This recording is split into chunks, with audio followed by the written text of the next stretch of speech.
Yo, it's your guys Buffed and Prime, and we back. We doing an interview. We got Ryan Monceaux with Go Coogs, cover everything Houston football. You know we got to lock in. Games on Friday. Well, hello, who's next? Can't nobody stop us cause we bumped and prime. Well, hello, who's next? Are you capping, talking salsa? Do your words match your video? Well, hello, who's next? Can't nobody stop us cause we bumped and prime. Yo, what's going on? It's your guys Buffed and Prime, CT the Fan, T Cal. What's good, bro? You the MC, you got to tell me what's good. What we got today? Man, today we doing an interview. We got Ryan Monceaux on from the Cool. He covers everything Houston football. We got a big game Friday night, the bus on the road. Profit X, America's #1 sports prediction market. It is a peer-to-peer sports prediction market where users play against each other instead of a sports book versus the house. You will almost always get the best prices on any spread, money line, total, and player prop since you're playing against other people rather than the book. Looks and feels just like a sports book with way better odds. It is a peer-to-peer sports prediction market, which means you can live in Colorado and your best friend lives in Texas. Your players see you to cover the spread. He takes Houston Cougars to cover the spread. Profit X gives you the best lines in the space. You can set your own odds. You both make your picks, and Profit X takes a small fee from the winner only. Use our promo code BuffedandPrime and claim up to $200 in profit cash on all plays for the first 30 days playing on the site. Terms and conditions do apply. Let's talk about it. Hey, hello Ryan. Welcome to the channel. What's up? How you doing? Doing pretty good. Glad to have you on. Thank you. But we here to talk. I got my brother T Cal. We created this channel. I was sitting there watching football. I said, man, you watch football different. So he's like, yeah, he came to my house. He's like, oh, let's create this podcast, and let's talk ball. I'm gonna teach you the game because I used to think that the offense and defensive linemen just used to just run into each other. I said, what? Schemes and stunts and all this stuff. So that's kind of how our channel started. And man, we got a big game Friday. Yeah. Yep. So we got Houston first opening the Big 12. Colorado's first conference game. CT, you got some questions for him from the Houston side? Yeah, Ryan, right off back. You guys got that quarterback coming in, the 5-star. How you feel about him? So here's the first thing. Mm-hmm. For 8 months, we called this guy Connor Wegman. Mm-hmm. His name is actually Connor Wigman. And nobody told us. Wow. So I got one strike against him. Just tell me your name. Right. He's a professional. He just understands every part of football and then the backside of football. His teammates have gravitated towards him. He's a natural leader. He's got a big arm. He's gone through some injury issues in his career. That's kind of why it ended at A&M. He was recruited to play for Jimbo Fisher. Okay. And when Mike Elko came in, it didn't match up. U of H's quarterback coach recruited him out of high school for Baylor, started recruiting him when he got in the portal, and that was kind of a natural fit. I think he's really talented.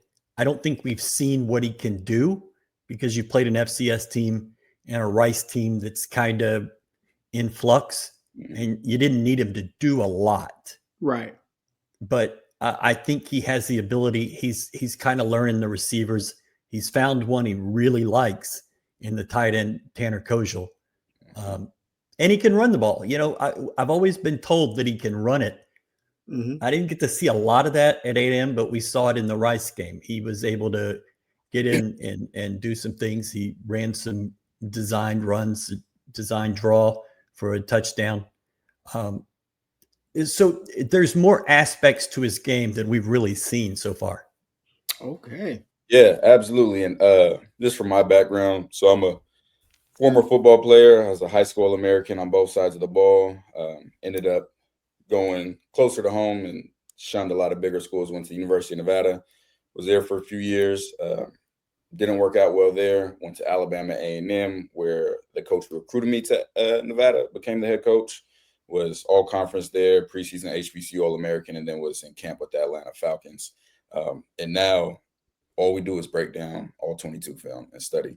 So we actually have a website called bipslist.com where we rank all college football players, transfer portal players. So we watch a lot of guys. And funny you said about Connor running. I didn't know he could run, but he can like actually run. It's not like a serviceable runner. Like he could have some Haynes King, Georgia Tech quarterback in him if he decided to run more often. And I was shocked seeing that on film because I had never seen that at Texas A&M. But I saw either against Rice or Stephen A. Austin, where he had like a 20-yard run, and he has a little wiggle to him. And I think you're definitely right about haven't seen the potential from him yet because he's playing a little tentative so far from what I've seen. I agree. He's not taking the shots downfield. He's kind of locking on that tight end, number 9 some, and he hasn't really, opened up yet. And I'm sure from being a player, I know what it's like losing your confidence and, having to really get it back. So I think he's still working on, getting that confidence back because he has some good weapons. Really like the tight end, obviously. The receiver, I think, number 5, who can flat run, had a 70-yarder, and gadget guy, number 4. I like him getting the ball. And then you got Dean Connors, big boy, toting that thing. So what do you feel the offense is right now? What do you feel like it could be if, everything gets put together? I still don't know what they are. You saw a lot of shuffling on the offensive line in fall camp. And in the first game, you saw an offensive line. You saw a completely different one in the second game. So, they've got to figure out who their 5 guys are. Yeah. You had 2 injuries in the Rice game. They were not really injuries. It was like dehydration. It's sort of a stomach bug. So those guys should be back this week. Maybe another injury came up in the injury report last night. Still trying to get my hands around getting that every week. So there's a lot of questions on that offensive line. You've played a couple different guys at center, and that's a real big red flag for me. I need to see some consistency there. So Connor being tentative makes sense in that regard.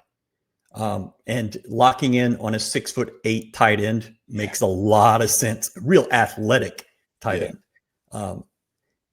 And so Stephon Johnson did not catch a ball in the first game. He didn't catch a ball through 3+ quarters of the second game, and then caught that 70-yard route against Rice. That was a really pretty ball, really high, really deep, really well thrown, which we haven't gotten to really see to this point. So I think it's still kind of in flux. I know what Willie Fritz wants to do. He wants to run it 4 downs, 4 downs, 4 downs.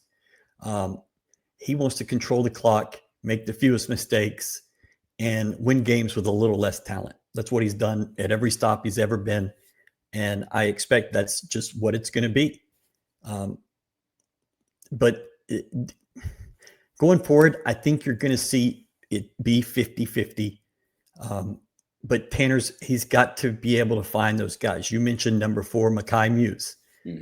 Muse is like 3 feet tall. Yeah. Great guy. But, he's a little guy. But he can fly. Yeah. They want to do so many different things with him. They tried a couple of sweeps and different things in the SFA game. I think you'll see some of that against Colorado. I think they're going to try just to see what the Colorado defense can handle. They've seen some different teams to this point, maybe not this sort of brand of football, and we'll see. Yeah, and I think those jet sweep type things, definitely think they're going to have more of those this week because Colorado gets very, very stubborn as far as being in man coverage. And last year, they never pulled any of the motions, meaning if somebody's going in motion, they never sent the safety to get them, then sent the corner high. They always had somebody running with them. Now, last week, for the very first time, I saw them one time on a motion pull the safety because otherwise you risk getting out leveraged. So that's something that they've shown on film. So I'm sure Houston's seeing that, and that's something that that they're going to test out is that. And I also saw some return motions with number 4 where they would send him like he's going across and then send him back. So, yeah, I definitely expect to see more of that. But that's I like that brand of football. Just run the ball, be able to be efficient, control the clock, because that brand of football can beat anyone. That's why you have the Navies. That's why you have the Armies, the Air. I've had to play against Air Force every single year when I was at Nevada. Yeah. And fun at all. Like that was a hard-nosed game. And if you get down in those games, especially, which I know we're going to talk about, that defense, I'm in love with that defense. I'm a defensive guy. I absolutely love that defense. CT, what else we got? Yes, speaking of the defense, you guys got a new coordinator, Austin Armstrong. How do you feel about it? Yeah, I know you guys play, like you said, Rice and SFA, but from the first 2 games, you looked at the film, from what you've seen so far, how you feeling about that new defensive coordinator? So Austin's been really good to us on our website. He's come and sat for extended interviews 5 or 6 times.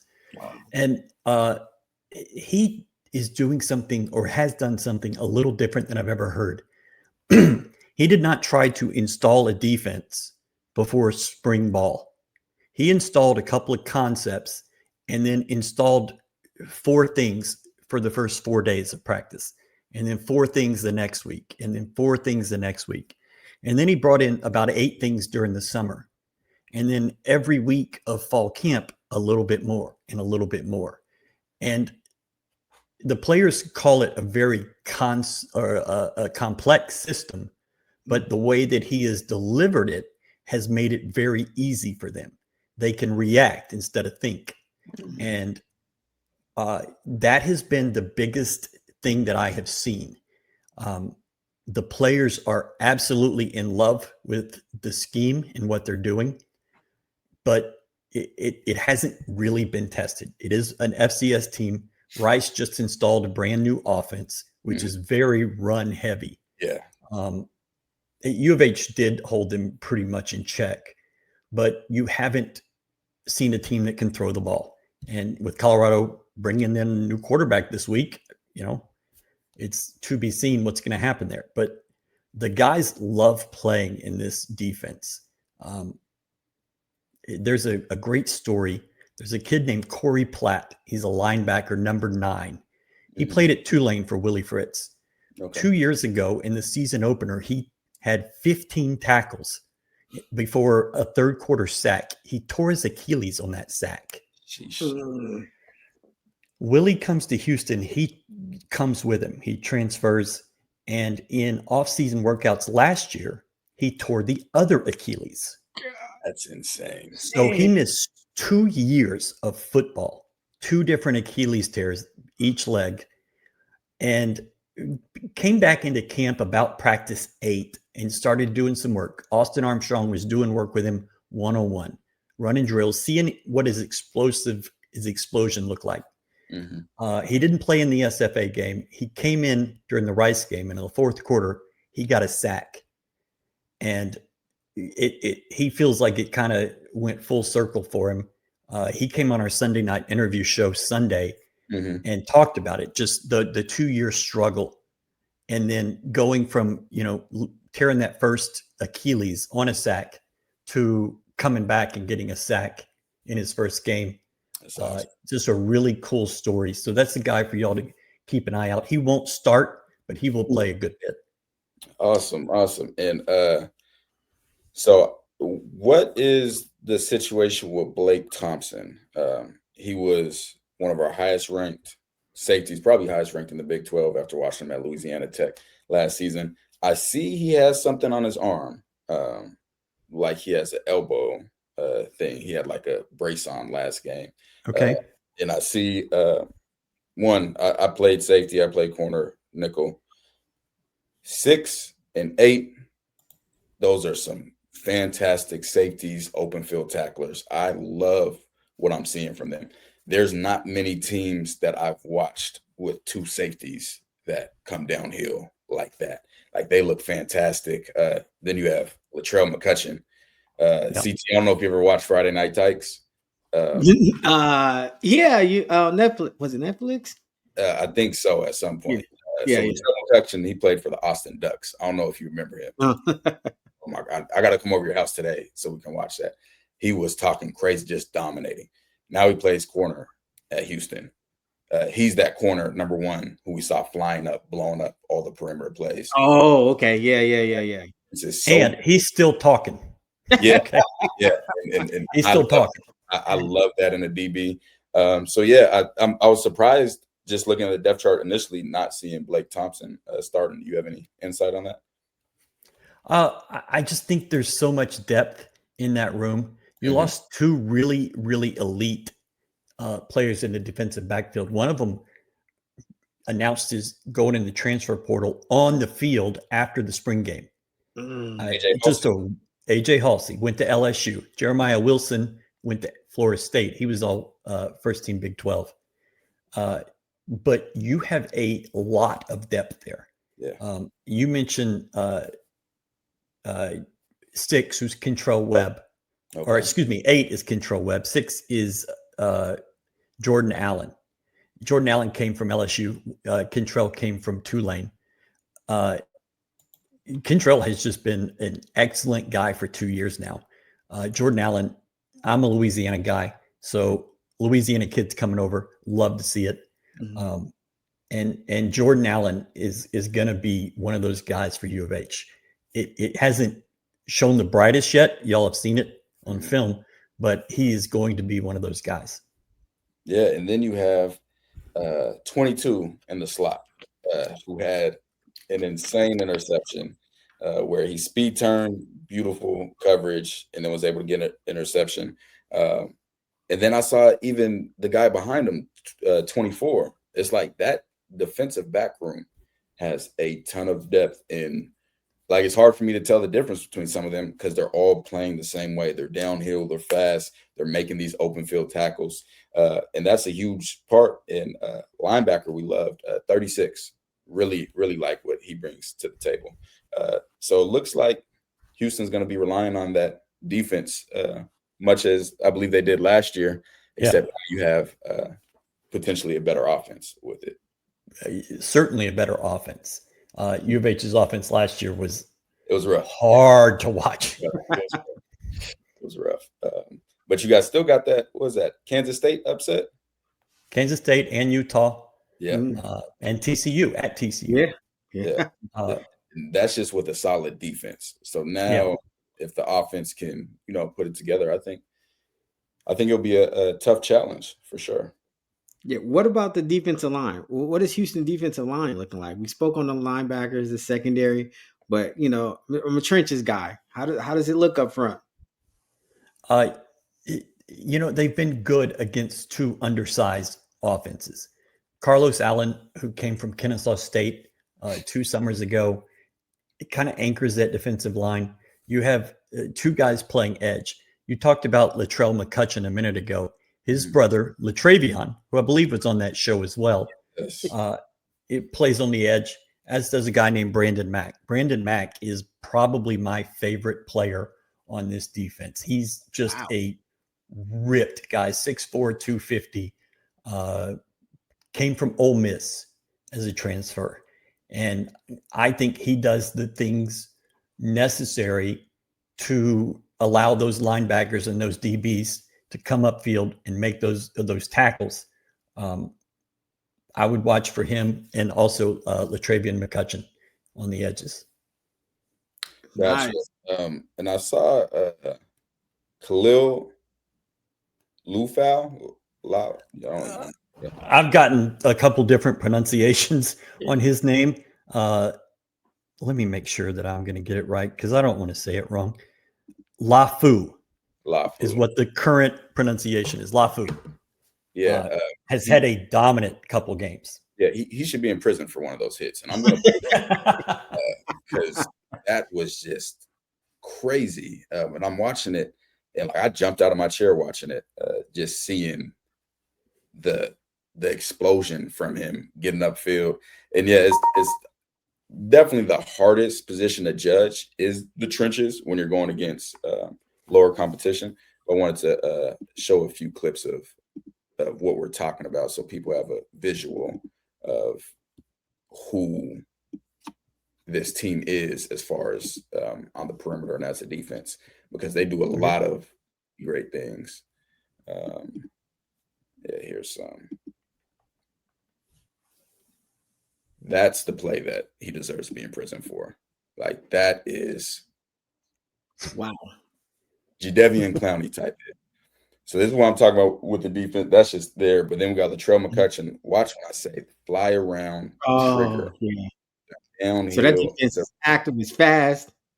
They're making open field tackles, like just everything that you want to see as far as the definition of flight of the football. Like everything perimeter, they are triggering. This is stuff that transcends competition level. Mm-hmm. Open field tackling, stopping the perimeter, containing. In Rice, Louisiana played them last week. They had some trouble with their triple option, but they did really well. Houston did really well against them this week, because that's a tough offense to not only stop but to prepare for, especially with short time. So I'm excited to watch that defense just as a football fan. But yeah, I think I hope Colorado doesn't play it how they've been playing, which is a lot of perimeter throws, a lot of perimeter runs, screens.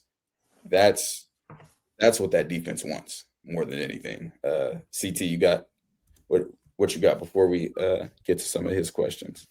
Yeah, so we see the defense. Now you guys are the favorite.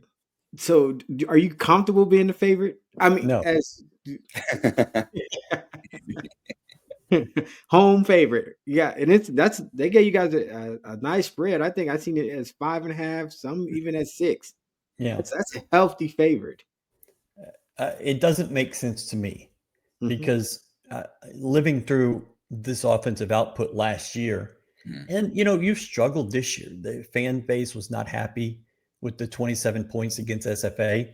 Against Rice, until less than a minute before the half, you were losing 3-0, and you kind of tore it open in the second half. Had a pick six, but you're not comfortable with where the offense is right now to be a favorite. I think Colorado might have some of those same issues. So and it's a Friday night, and Friday nights are goofy. Yeah, and it's a long trip to come on a Friday night. And so I don't have a feel for it, I guess, is the easiest way to say it. Yeah. Yeah, and I kind of feel the same way. I think it should be honestly pretty even as far as the spread goes. I think defense, Houston has very high level defense. I think Colorado has the potential for a high level offense. Now, Colorado's defense isn't clicking yet. Allowed 400 yards. First 2 games back to back, and there were misplays from Georgia Tech that could have been more. There were misplays from Delaware that could have been more. And then Houston's offense, like you said, hasn't really opened up yet. And a lot of fans don't like to see it because you end up opening up the game against Rice, but when you're up 3-0 for a while, you can get away with that against Rice, but when you get competition, that's not going to work out. So I see it pretty even so far as well. CT, how do you feel about it? No, I feel like I was like, wow, I looked at that spread and I said, okay, maybe they see something we don't. Or maybe it was the 3 quarterback carousel that we had last week. I don't know. I just think that I feel like it should be a 50-50 game. I mean, it's like you said, Friday night, crazy things happen. But I feel like whoever comes out and establish, who they are, their identity, I think that's who it's going to favor. I mean, because I think Colorado has I believe might have a better offense, but Houston's defense is. So I think it could be a field goal game. Like it could just go. It could go anyway. And then, like I said, Houston's offense can surprise us. You said it haven't been tested. It was Friday night. We haven't. So I'm excited to see it. I'm excited to see what's happening. How's the atmosphere with the locker room? With Colorado coming in, like how have the players been seeming? Because I'm just curious to see. And how's that stadium as far as home field advantage? Is that a big aspect there? I wouldn't go that far. Crowds have not been great over the last few years. You went through some coaching changes. This will be the fifth. Willie's the fifth head coach in the 11 years of this stadium. So you have been through quite a bit. Right. And so the last few years under Dana Holgerson, the crowds had kind of dwindled, and they're expecting a nice one this weekend. But, I wouldn't call it a huge home field advantage. It could be potentially, but to this point, it really hasn't been lately. Yeah.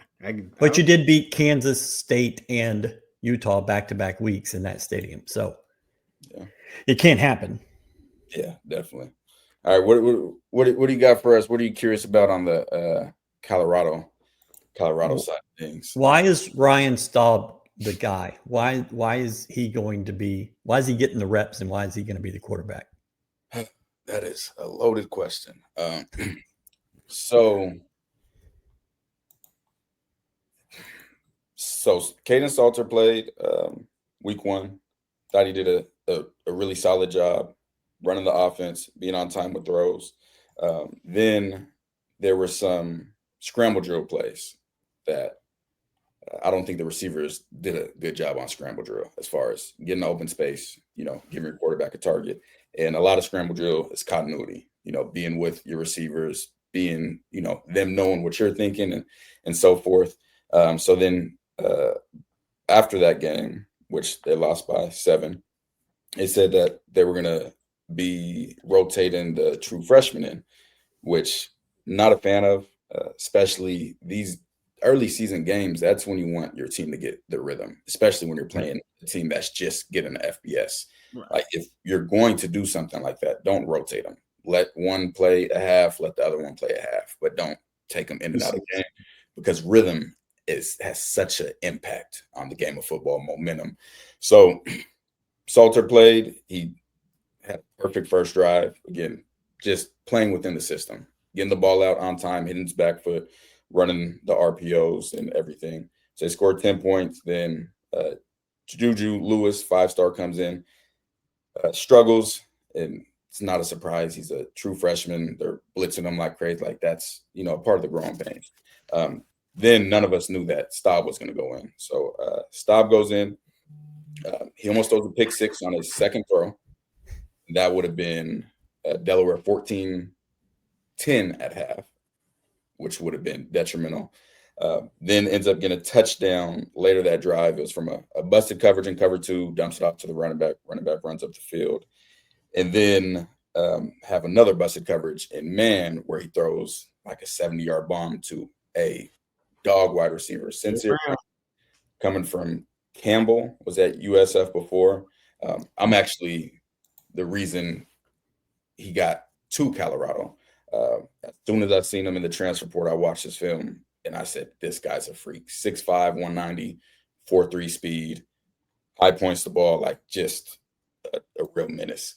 So from Colorado's standpoint, they got to see some more passes down the field with, their weapons, even though that wasn't really how the offense was being called for Salter to start. So I guess they just want the ball to go down the field more. It's a shock to us. I don't understand it. I don't agree with it. I'm a fan of making the throws on time, and then as the game progresses, then you're taking your shots, and you're because Salter wasn't missing throws. Now, when he went back in the second half, then he was missing the same throws he was making first half, missing the reads, just confidence gone. And there's 2 positions you don't want to play with confidence. That's quarterback and kicker. Those ones are, you have to, stand behind your quarterbacks and your kickers to make sure, they have that confidence. So I can't tell you for certain why, but from what it's looking like, it's that he threw the ball downfield more. Okay. What is the strength of this Colorado team, and where do you think after 2 games is a weakness? CT, you can start that off.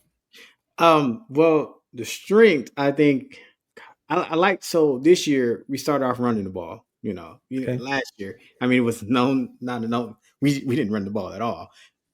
And I'm just looking at Simeon Price and track hop Declan Taylor. Like the running game is there. Like you can see, like, hey, like these guys, you give them more carries. I think we might have something there. The weakness, I, I, I I'm gonna say on the defensive side for sure. I mean, I feel like Yeah. giving up back Yeah. to back 400 yards against those opponents and then defensive line. That's what I'm concerned. Concerned for the most, like the interior defensive line, and then the secondary. Like, hey, like And the linebackers. and the linebackers. So Linebackers. I guess in the play calling, the So, entire scheme. defense has definitely been a struggle. Teams have been able to climb to the second level with ease in their zone run schemes and cut off the linebackers. Linebackers played really slow against Georgia Tech. Now that's partly due to Georgia Tech's scheme. They'll run a quarterback one way and have the pools going the opposite way. So have to be a little slower on that. A lot of missed tackles. I believe there's 13 missed tackles last week against Delaware, which is absolutely insane amount. Horrible, yeah. And then their reliance on man coverage. We saw in 2024, they were beat by wheel routes from condensed formations from running backs the entire season. Some of that same stuff is opening up now, switch releases, like this, just heavy man and press man. And I don't think they adjust well to teams that take advantage. Like teams have man beaters, teams have things specifically to beat man. So that's definitely what they struggle with. And then, like CT said, interior defensive line been getting moved off the ball by Delaware, moved off the ball by Georgia Tech. So it's D tackles and linebackers. Linebackers are getting cut off, but the D tackles aren't holding, so the guys can't climb to the next level. Offensively, the strength that CT said has been the run game. A huge part for that is that you had Caden Salter at quarterback. So you have defensive ends and D coordinators having to respect his threat on the run. And just like Colorado struggled against Georgia Tech, it makes opposing linebackers play so slower because they don't want to just take off on the read option, because if he pulls it, then there's going to be hell to pay. So with the emergence of Staub, it's going to be really interesting to see how that affects the run game moving forward. Okay. What is your take on Pat Shurmur as a play caller overall and mainly this year? So this year, me personally, I think he's gotten significantly better, like night and day compared to last year. I'll let CT talk some on it, and then I'll finish that. Yeah, I think this is the best we've seen him since he's been at CU. I mean, we getting motions. We're running the ball. Like it's balanced. I mean, I feel like the first game, the Georgia Tech, it was like 31 rushes, 29 passes. I mean, like balance the offense, legit come out. Hey, we're going to run the ball this play, run the ball next play. The tight ends are being involved. We're out of that 10 personnel. You know, it's been a lot of 11 to like, I think he's actually been cooking. Like, I know he's getting a lot of heat, but I think he's actually been cooking. Now we broke down the film. I don't know if you know, like we break down all 22 film, you know, and then changes, you know, we watch it, you change it. Like, I will say, like, I will hope that he kind of makes some more adjustments. Like, you know, you throw these wide receiver screens out there, but your wide receivers are not really blocking. Like, I don't like, hey, that's not working. I need you to change that recipe quick. Coded, they're not blocking. Like, yeah, guys just flying upfield. And yeah, what CT's, you got to play to, you know, the strengths of your team. So last year, it didn't look like, and I caught a lot of heat for it online, because I said, this is not Pat Shurmur's offense. Like, this is not the scheme we've seen him ever run in the NFL. Like 10 personnel empty, constant, all hitches, little creativity, no play action. Like, Pat Shurmur runs the ball. Everywhere he's been, they ran the ball. They had running backs. So now we're seeing that more. But then again, the emergence of Staub kind of changes that. Because when Salter was in, it looked like a Pat Shurmur. Like, it's play action. We're taking what the defense has given us and we're being efficient. But now I feel like there's some pressure that, hey, we need to start throwing the ball deep, and which I don't understand. Points are points. As long as you're Right. being efficient and scoring, that should be the most important thing. But seems like I think you're going to see a different game plan this week than you've seen in previous 2 weeks. Okay. So, talking to people, I've been hearing about BDS. Brandon Davis Swain. Why do I need to pay attention to this guy? CT? Well, last year, Brandon Davis Swain, he came out of high school as an edge. Then he put on that weight and they moved him inside. Um, he can be a problem. Like you see the potential there. I feel like you could see the potential flash.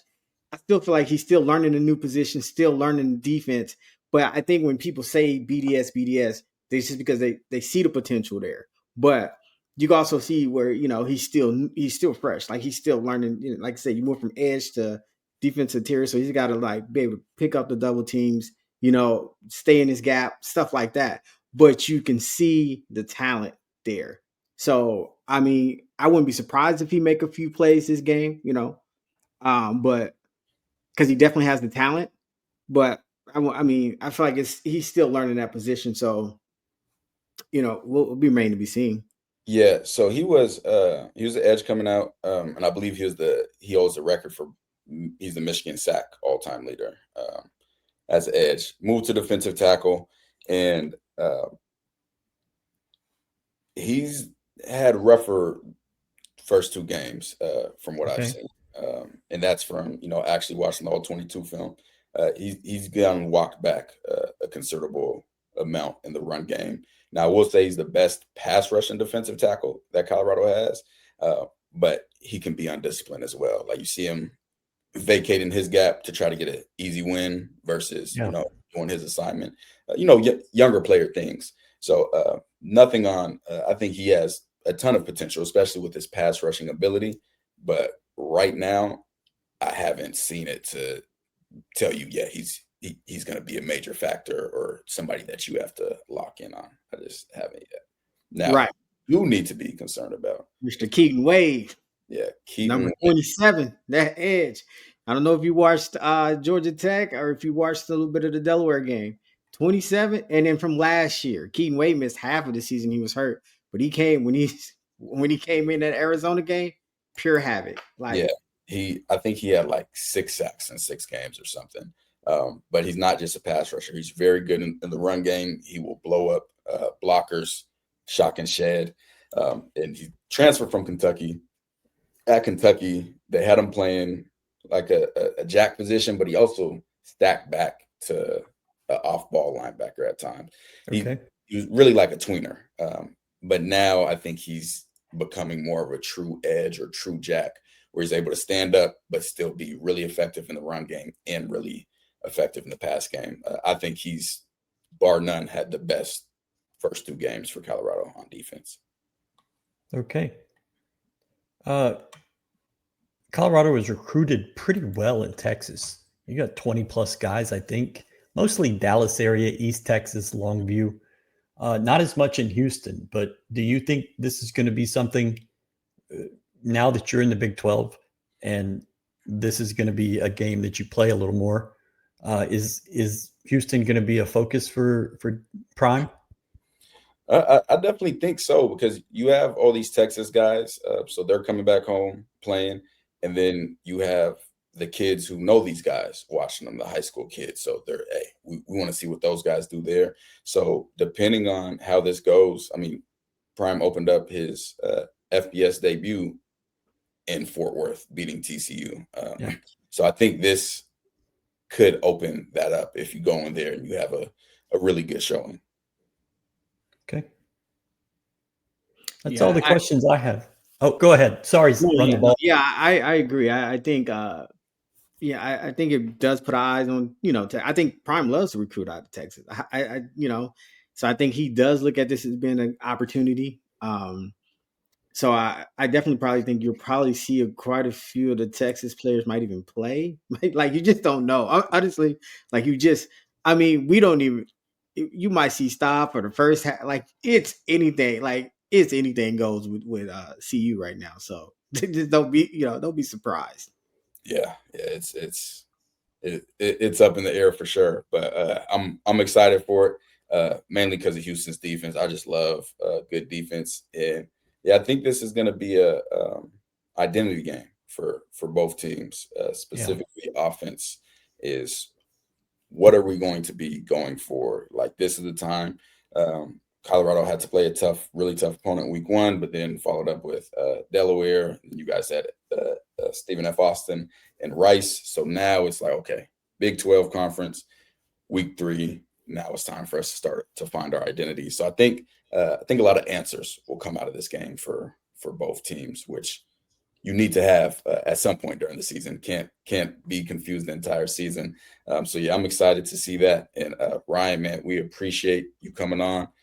This was awesome. Definitely looking forward to watching more of your stuff. And can you tell everybody what your YouTube channel is from our side so they can make sure to tap in? And so our website is gocoogs.com with 2 O's, OOGS, not OUGS. If you go to GoCoogs OUGS, it takes you to BYU's apparel website. Don't do that. Don't go there. You don't need any of that. So gocoogs.com, and it's at gocoogs1, the numeral 1, on YouTube, Twitter, Facebook, Instagram, OnlyFans, wherever you want to find us, we're there. Not OnlyFans. Awesome, man. We appreciate talking ball with you. Yep. Excited to see it. Before we go, what is your prediction for this? So I don't do score predictions, but I'll tell you, if U of H can find a way to run the ball, you've had 2 injuries to running backs in your first 2 weeks. One is out for the season, who's going to be your starter. One is a big back who slammed his hand in his truck door. So you're down 2 guys. Dean Connors is your focal point right now, and a 6th-year guy named Stacy Sneed. You'll see him on film. He catches a lot of balls, and he's so far down the depth chart every year, but he ends up making plays, and he ends up being your second or first best running back every year. Those 2 guys have to carry a big part of the load so that Connor Wigman can do the things he wants to do. So I'm like CT. I'm a run the ball guy. Run the ball. Yeah. And if they can do that, that opens up everything they want to do, from shortening the game to putting the defense in better positions to giving Connor Wigman sort of the wherewithal to do what he wants to do in the pass game. Okay. So that's my prediction. If they can do that, that's going to lead to success. Awesome. CT, what you got? I got, CU comes out and run the ball. I think that even no matter the quarterback situation, not just run the ball, but stick to running the ball. Like, hey, that's one of my things about the stop coming in. Like, hey, I think we're going to try to push the ball down vertical. We're going to get away from the identity I was hoping that we were starting building, run the ball more, run the ball, lean off your, take the pressure off your defense so much, control the time of possession. But stop those a wrench in the thing. So I don't know what the offense is going to look like, but I feel like if CU could come out, run the ball, and then if Keaton Wade get loose, I feel like if we could get pressure on the quarterback, get home, I feel like CU can do it. I feel like they could go on the road and get the win. Awesome. And I think the true matchup for me is Houston's defense versus Colorado's offense. I think that's where the game's going to be won.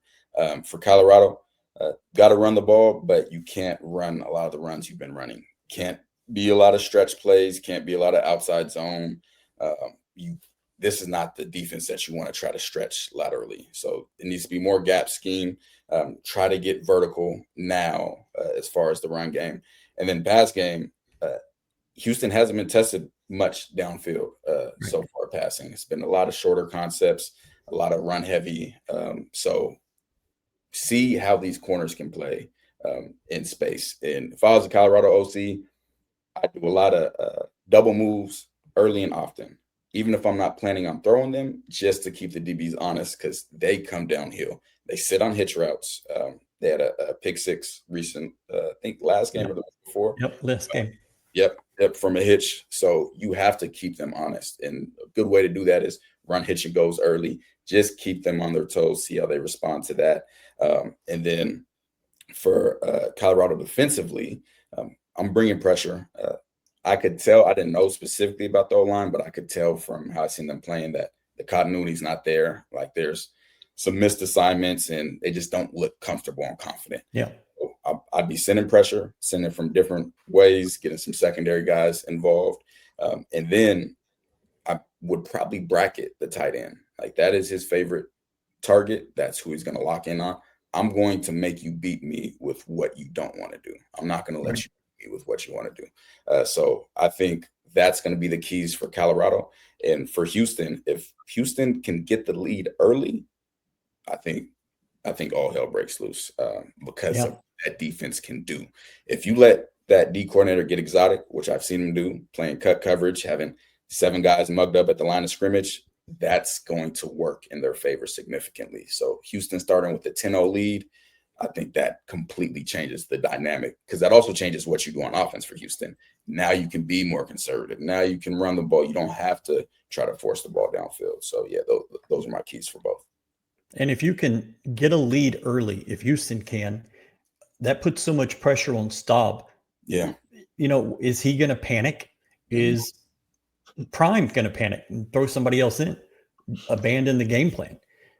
I don't think that's going to happen, but I am so interested to see what the defense can do to get Staub out of his game, out of the mindset that he has all week, and kind of freak him out. And let's see how he responds.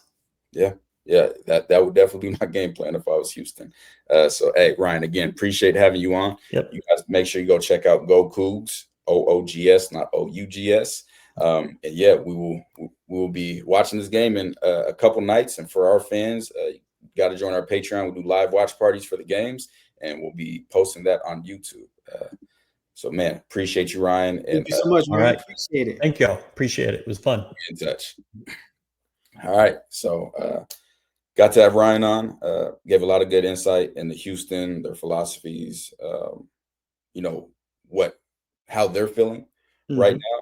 And, yeah, I think it's going to be an even game. Like, I think now it could end up going aggressively a different way. But just as far as what I've seen, like, it's going to be a heavy battle with the defense, Houston's defense, Colorado's offense. And then on the other end, you have Colorado's defense and Houston's offense, where it's kind of, up in the air. Like both of them have to find their which could turn out to be the X factor. Yeah, right? Exactly.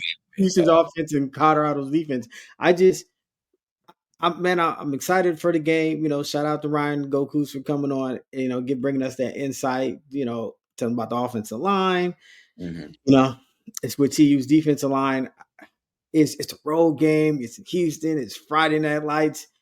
But we just got to see what they're gonna be ready for. I didn't want to get too in depth because we haven't broke down Houston's all 22 yet. So I haven't seen. I just saw the clips you put out there, and I was like, oh, okay, this looks like Baylor, BYU ish. Yeah, defenses I don't like. But yeah, so we'll definitely be talking about that more. And man, excited for the game. See you. Final words. Okay, to evolve. Who's next? Who's next? Do your words match your video? Yeah, this for my boy TKL, CT the fan. Yeah, we on that buff train, man.